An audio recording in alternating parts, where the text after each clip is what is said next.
We are not ready to go back to the sphere of influence. We are not ready to say that the doors of NATO are closed to those who want to be part of NATO.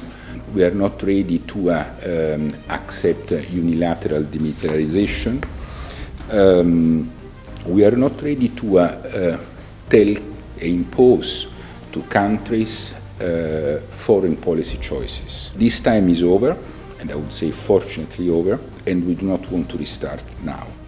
Speaking about the issue, the current issue we have in Ukraine, Mr. Sannino said one thing that I believe to be very important, that is not to believe that Russia, for example, in this particular issue, and the Russian authorities are exactly the same thing.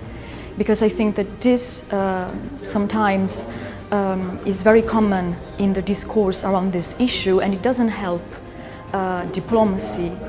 Ukraine is a very important partner for the EU, and it is very important to understand how we are stepping up in their support, in building up their resilience. And it was very assuring as well to see how the planning are going, and that sooner rather than later the EU will provide a strong response to this crisis.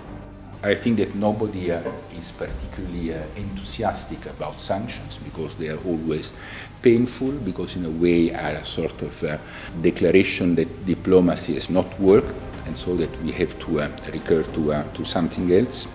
But still it is important that we have it as an instrument in foreign policy to express the fact that we disagree with the way things are done. It's not a punishment. It's a way of, let's say, trying to put pressure in order to change behavior. You get the possibility to discuss issues in a different setting. It's not a conference. It's not a conference where you just sit down and listen. It's more of a discussion and a debate, and you can take a lot of notes that you can use also in your studies. One of the more important things from this perspective, from the perspective of mine, of the students at the College of Europe, is that the jobs that these people are doing right now are, for us at this point of time, a dream maybe, but in the future they'll be our reality.